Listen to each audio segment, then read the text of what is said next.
प्रभाग क्रमांक 4 मधील नागरिकांच्या दीर्घकाळच्या मागणीनुसार अखेर दुर्गंधीमुक्त परिसर आणि स्वच्छ पाण्याचे पिण्याचे पाणी या मूलभूत सोयीसुविधांच्या उन्नतीसाठी महत्त्वपूर्ण कामास सुरुवात झाली. गेल्या 40 वर्षांपासून जीर्ण झालेल्या ड्रेनेज आणि पिण्याच्या पाण्याच्या जुन्या पाईपलाईन बदलण्याच्या मागणीस अखेर यश आलं असून आमदार विजयकुमार देशमुख यांच्या सहकार्याने आणि प्रभागातील भाजप नेते अनंत नेता जाधव यांच्या अथक पाठपुराव्यामुळे तब्बल 2 कोटी रुपयांचा निधी मंजूर करण्यात आलाय. या कार्यक्रमाचा शुभारंभ शहर उत्तरचे आमदार विजयकुमार देशमुख यांच्या हस्ते झाला. यावेळी राष्ट्रवादी काँग्रेसचे शहराध्यक्ष संतोष पवार, शिवसेनेचे जिल्हाप्रमुख अमोल शिंदे, भाजपचे माजी शहराध्यक्ष नरेंद्र काळे, माजी नगरसेवक विनायक विटकर, राजाभाऊ काकडे, सामाजिक कार्यकर्ते अजित गायकवाड, गौतम कसबे यांची यावेळी प्रमुख उपस्थिती होती. या प्रसंगी प्रभाग क्रमांक 4 मधील भाजपचे गणेश साखरे, नितीन कुलकर्णी, अप्पासाहेब लक्षट्टी, जगदीश कोरे, देवीदास चेळेकर, शिवानंद कुंभार, गिरीश महमे, हिरा अटे, अनिकेत अलकुंते, श्रीकांत कत्तीमनी, महेश जगदाळे, बालाजी भिंगारे, अविनाश सुरवसे, राजेंद्र काळे हेही यावेळी उपस्थित होते. प्रारंभी विकास कामाचा शुभारंभ फलकाचे उद्घाटन आणि कुदळ मारून मान्यवरांच्या हस्ते करण्यात आला. त्यानंतर व्यासपीठावर छत्रपती शिवाजी महाराजांच्या मूर्तीचं पूजन करण्यात आलं. यानंतर अनंत नेता जाधव यांच्या वतीने मान्यवरांचा सत्कार करण्यात आला. भल्या मोठ्या हारने सगळ्यांचे लक्ष वेधून घेतले. या कार्यक्रमाचं प्रास्ताविक करताना भाजप नेते अनंत जाधव म्हणाले, मालक, आज जेवढा आनंद मला झाला तेवढा आनंद समोर बसलेल्या माता भगिनी असतील किंवा समोर बसलेले आमचे कार्यकर्ते असतील सगळ्यांना झाले. पण गेली अनेक वर्ष या भागातली जनता त्या ड्रेनेजच्या घाण पाण्यापासून वैतागली होती. दरवर्षी पावसाळ्यात आमच्या भागात गुडघ्यावर पाणी असायचं. रात्री 1ला 2ला फोन याचे, घरात पाणी शिरलंय. त्यावेळेस आम्ही त्यावेळेस जात होतो, पाणी काढण्याचा प्रयत्न करतो. पण दरवर्षी ही अडचण होती. एका पावसात तर आम्ही आपण देखील बोलवलं होतं, आपण देखील आला होता. आपण देखील त्याची पाहणी केली आणि सांगितलं की ह्याचं एकदा एस्टिमेट करा, काय लागते ही कायमची कीड संपवा. पण त्यात आम्ही थोडासा अजून स्वार्थ साधला. संपूर्ण मराठा वस्ती मागच्या वेळेस रक्षाबंधनच्या वेळेस आपण आला होता त्यावेळेस 35 लाखाचं ड्रेनेजचं मराठा वस्तीत निम्मं काम झालं मला. आज या ठिकाणी आपण उर्वरित जी मराठा वस्ती आहे म्हणजे शिवगंगा मंदिर परिसराच्या बॅकसाईड म्हणजे आप्पासाहेब लक्षात ज्यांची गेल्या अनेक वर्षांची मागणी आहे की शिवगंगा मंदिर समोरचा भाग पण कायम ड्रेनेज भरले असते, तर त्या भागातील देखील आज उद्यापासून त्या कामाला सुरुवात होईल. संपूर्ण मराठा वस्ती आपले पूर्ण 12 इंची लाईननं ड्रेनेजचं काम होणार आहे.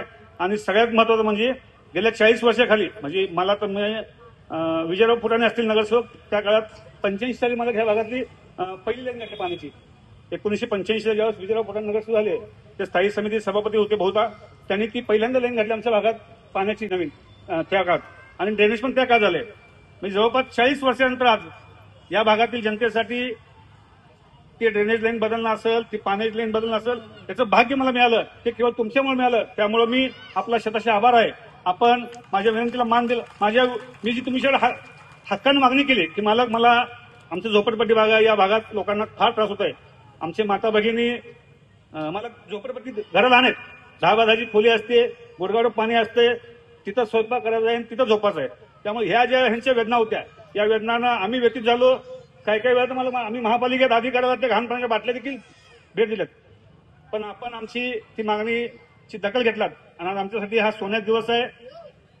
या भागातील आता समोर असणारे माझ्या मायमौले असतील किंवा समोर असणारे आमचे काही लहान मुलं असतील, भविष्यात 5-50 वर्षांनी ते सांगतील की आनंद नेता जाधवनं जसं मी आज विजय फुलाची आठवण केली तसं माझी आठवण 5-50 वर्षांनी निघेल. त्यामुळे इतकं कॉन्क्रीट काम माझ्याकडे झालंय. त्यामुळं मला ह्याचं फार मोठं समाधान आहे. माझ्या या भगिनीनं, माझ्या माऊलीनं मला 2012 साली नगरसेवक संधी दिली होती. दुर्दैवाने त्या काळात मी आपली फार काळ सेवा करू शकलो नाही. पण ती संधी नंतरच्या काळात भविष्यात मिळेल न मिळेल माहित नाही. पण तितक्याच मी जेव्हा सोलापूरला आलो त्या या भागातल्या ज्या अडचणी होत्या त्या तितक्याच तडप्यानं आपल्यापर्यंत मांडल्या. आपण देखील त्या प्रतिसाद दिला, निधी मिळाला.